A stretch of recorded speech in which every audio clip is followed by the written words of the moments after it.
kër gi ñi ngi ko am en 2014 liggéey bi gaaw lool daja am ceeg daf ci dajante ci ceeg ay tawféex yu wóor barke Serigne Touba ba lépp pare na barke Serigne Touba maa ngi ko ànd nag ak sama soxna ak njabootu Serigne Khadim Dia sunu ñaari njaboot yooyu ñoo ànd kër gi liggéey ko jébbal ko Serigne bi. kër gi toll na ci 3500 mètres carrés toll na ci 3500 mètres carrés yaatu na lool barke Serigne Touba lu ne xaj na fi. Je rends grâce au Cher.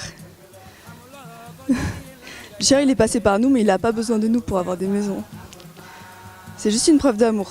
Nous, on connaît les limites de cette œuvre. On essaiera toujours de faire plus Thioune. On est content de ce qu'on a fait, que vous soyez passé par nous. On est fiers, forcément. On souhaite à tout le monde de réussir pareil. Orange, c'est entre Avignon, Lyon. Donc il y a des daras un peu tout autour. Hein. C'est pas loin de Montpellier, de Toulouse, Aix, à 1 heure d'Aix, 1h30 de Marseille. Mais bon, c'est vous qui, c'est les dogols de Serigne Saliou que cette maison soit là. fu nu toll dañ lay sant ndax da nga noo dimbale lool te lool géet dañ ko ci yokk ndax man de ku xool sama démb ak sama tey xam ni sant naa te dimbale nga ma waaw defe naa ni ku seetaan interview bi xam Papa Bass Ndiaye mooy kan ca Sénégal man dama nekkoon Sénégal dëkk bu ñuy wax Touba Cheikh Béthio moom may kër Touba may ma soxna Touba mu indi ma ci réew mii jox ma argent de poche jox ma billet aller retour kooku lu la sant dese bor li ci des kay mooy gore di ñaan mu ñaanal ñu gore ba lu nu am delloo ko ndax ka nga xam ni da ngaa jóge réew ma nga jóge ndey dimbalewu la baay dimbalewu la nit ñi sax seen baay day bay ba at mi jeex ñu dajale ay koppar jox la daggal la billet ni la demal Europe ku dëkk croisement Cambérène war nga maa xam may téeméeri dërëm laa daan jël def ko ci keesu fleur di ci def ay bégonia ak yeneen i xeet di wër di ci dàq lan 750 par bis yenn saa yi def may sax të waaye léegi jërëjëf Thioune damay toog ci sama magasin ay nit ñëw di wàññi di ma jox moo tax lu la sant de sa bor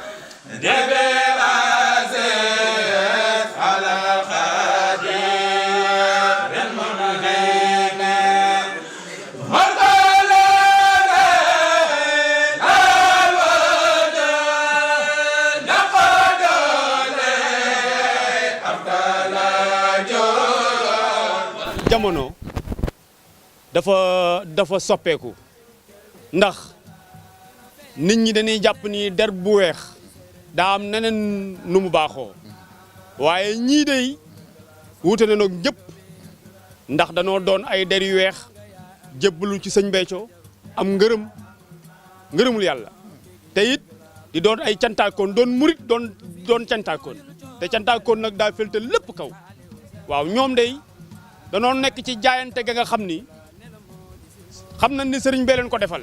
Le fait que je sois donc de couleur blanche, c'est effectivement, ça peut symboliser l'universalité de Serigne Touba. En sachant que l'apparence physique importe peu à Serigne Touba et que ce ne sont que des apparences.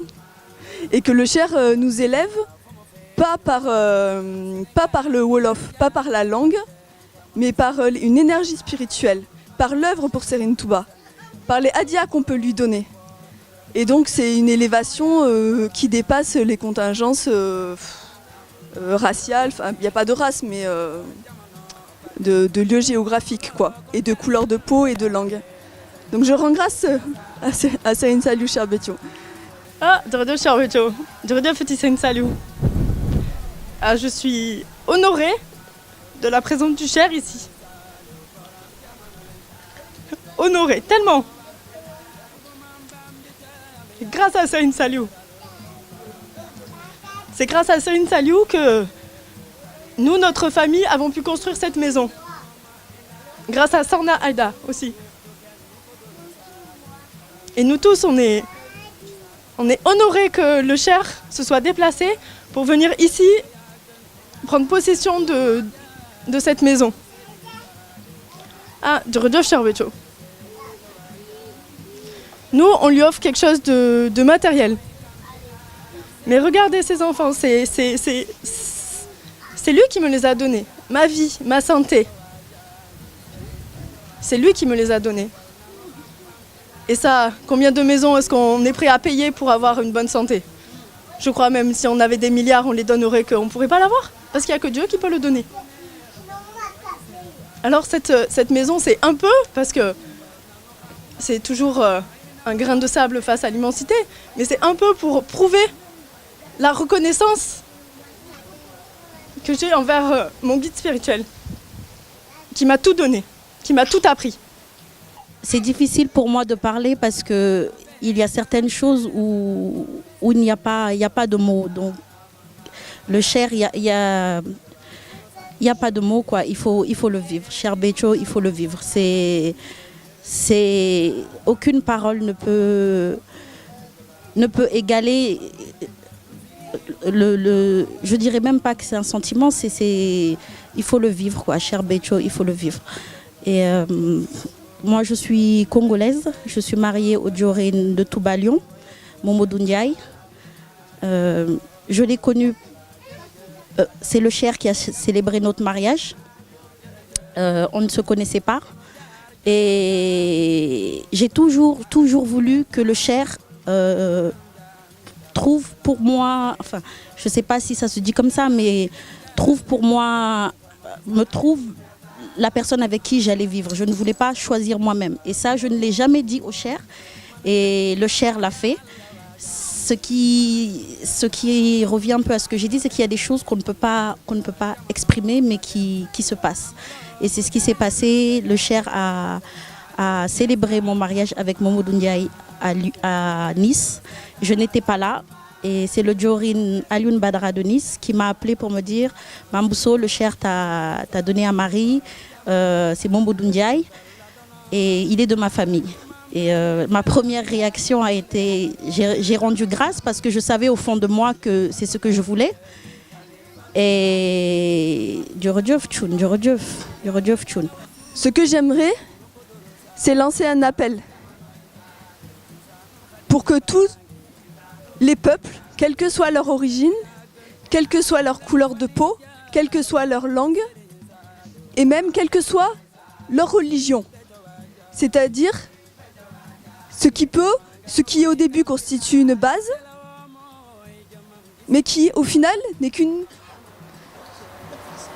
doit être dépassée par la spiritualité, c'est-à-dire l'accession au divin, la proximité divine. Nous sommes musulmans, mourides, mais nous avons dépassé ça. Et donc, j'appelle tous les croyants à nous rejoindre vers ce sommet qui est l'accession au divin, en faisant le pacte d'allégeance à Cher Béthio Thioune, qui est Cher Béthio, Diebel Nala, Samebop, Aduna, Ak, Alarira, Tibarkep, Serigne Saliou Mbacké. C'est le Cher qui a mis le sucre et le sel dans ma vie. C'est lui qui m'a donné mon mari. Mon mari, je ne le connaissais pas avant que le Cher me le donne. Et regardez maintenant la famille que nous avons créée. Et mon mari, je l'aime.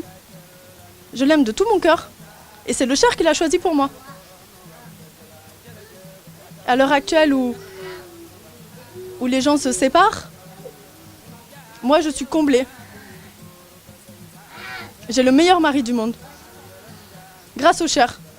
fii kër Sëñ Touba la c'est kër Sëñ Touba rek la ñu yëg ndax fii boo fa tegee sa tànk da ngay yëg Touba da ngay yëg Xelkom da ngay yëg Madinatu Salaam fii kër Sëñ Touba la waaw moo nekk kër Sëñ Touba ca Daaru Salaam ca Orange muy sunu tawféex ñi nekk fii ci gox gi ni ma ko gisee kay mooy ak cant rek ndax nekk ak ñii dafa neex xam nga liggéeyal Serigne Touba bu ànd ak harmonie day neex ndax boobu da ngeen di xam ni jublu bi mooy Sëñ Touba boo ko ànd ak ay jëm yi nga xamante ne ñoom ñëpp seen objectif mooy Sëñ Touba lu liggéey metti duñ ko yëg ndax amour bi neexit bi ngir Sëñ Touba. ñi ñuy liggéeyal keroog bi ñuy yëgee ni sëriñ bi dafiy ñëw dama woo patron yi ne leen damay dem teeru ji sama sang ñoom ci boppam dañ ne dañuy tëj restaurant bi ñu ne ma on peut pas travailler sans vous yow soo fi nekkul c'est la pagaille moo tax sant nañ ko sëriñ bi moo ñu dimbalee li ñuy def nii barki sëriñ Mbamba plat tubaab chinois loo ma tegal mën naa teg nii ne la bindal nga bind soo ma ko dicté ma defal la ko ci saas yi sëriñ bi képp ma ko jàngal Cheikh Béthio Thioune képp moo ma ko jàngal man mënuma togg jànguma togg fenn moom moo ñu jàngal togg moo ñu ne tant de nag tant de mbana moo koy togg tant de litres d'huile ci loolu lañ ko jànge au Sénégal ci cant gi ñun foofu lañ commencé di jàng mu dimbali ñu ba toj suñu xol bi ñun liggéey dootuñu dawloo moom mooy suñu mbégte dañuy liggéey avec plaisir dans la joie de vivre dans la gaieté barki Serigne Bamba on transmet à nos assiettes nos émotions et dans le bonheur barki Serigne Saliou li ñuy def nii dañ ko mënte moom moo ñu ko jàngal duñu ci lenn barki Serigne Saliou Mbacké. lii lépp li ko andi mooy genn këram ga ndax Sëñ Béthio daa am genn kër ca Thiès muy kër goo xam ni moom rek la amoon am ñaari soxna muy ak njabootam yaayi boppam it di dund way juram bu baax wax soxna Bambi Thiam ñoom ñëpp nekk ca kër ga Serigne Saliou ni mu fonke Sëñ Béthio ñëw woor si fa weeru kooru lëmb woo xam ni wépp kër Serigne Béthio goog yi fa la ko defee ànd ak ñooñee nga xam ni ñoom la yàgg àndal seen Mbàkke Fadiama ñoom Serigne Saliou bi mu demee ba weeru koor wi jeex ba muy toll ci war a tàggoo ngir dem Touba di ko sant ci ngan gi daa bokk ci lam ko wax dana ko yëg nga ni mboolem dëkk àdduna yëpp ginnaaw Touba Kees ma ci gënal Sëñ Béthio ne ko xam Mbàkke Kees lu tax mu gënal la ci mu ne ko ndax Kees day célébé wu yoon moom la tubaab di wax Carrefour daa nekk ci réew mi foo xam ni yittey taalibe yi li ci ëpp daa jëm Ndakaaru ndax li muy capital bi te kat fu waay jógee ci réew mi bëgg a dem Ndakaaru mën ngaa aw Kees saw yoon yomb looloo tax su ma fi nekkee day jàpp na taalibe yi man maa gis moo tax ginnaaw Touba Kees ma gënal ci dëkk yi Sëñ Béthio ne ko jox naa la sama kër gi addiya te booba génn kër googu la am ñaari soxnaam ci la dëkk ak njabootam ci lan dëkk way juróom wu tedd wa dëkk ca keroog bi mu joxee kër gi ñëw ni njabootam gi génn leen kër gi ñu luyee ji ndax joxe naa kër gi addiya dañ ne ko nga ni mu ni leen jox naa ko addiya ñu ne ko fu ñuy dëkk mu ni nañ wuti ji fu ñu dëkk waaye kër gi joxe naa ko addiya Serigne Saliou keroog dane ko maa nga ñaan ci yàlla ak Serigne Touba nga bari kër waxam joogi nag moo firiku tey jii ba moom mii li mu am ci ay kër kenn xamut nu mu toll ay junni kër la waxuma sax moom waaye ku takk ci moom ku ne may na la ay kër ndax ñun ñii ñëpp ku ci nekk jox na la ay kër ba nga gi jàll moo tax ni mu ko amee ci réew ma ba réew mi kenn sikk sakkatut ne kenn am fa kër yu toll ne yim fa am noonu la ko amee ci bitim réew. Je prie Serigne Saliou que vous passiez un agréable séjour ici, cher Béthio. Que Serigne Saliou nous aide à vous accueillir à la manière dont digne de vous. jërëjëf tu. màggal gi dikk na Serigne Saliou kàllaama gi dafa bokk ci kàllaamay ndigal li ba mujj a wax mooy namoon naa la waaye ci digal nee na ma waxal sa taalibe yi nañu fonk màggalu Serigne Touba gi nañu fonk gàmmo gi nañu fonk xasaay Serigne Touba yi lii la ma wax c'est le dernier ndigal que j'ai obtenu de lui mun wax jàggoog le moment est venu d'appliquer avec rigueur cette dernière recommandation appelée ndigal que Serigne Saliou nous a indiqué. Il faut l'accepter. Nous sommes des talibés. Nous sommes ces talibés.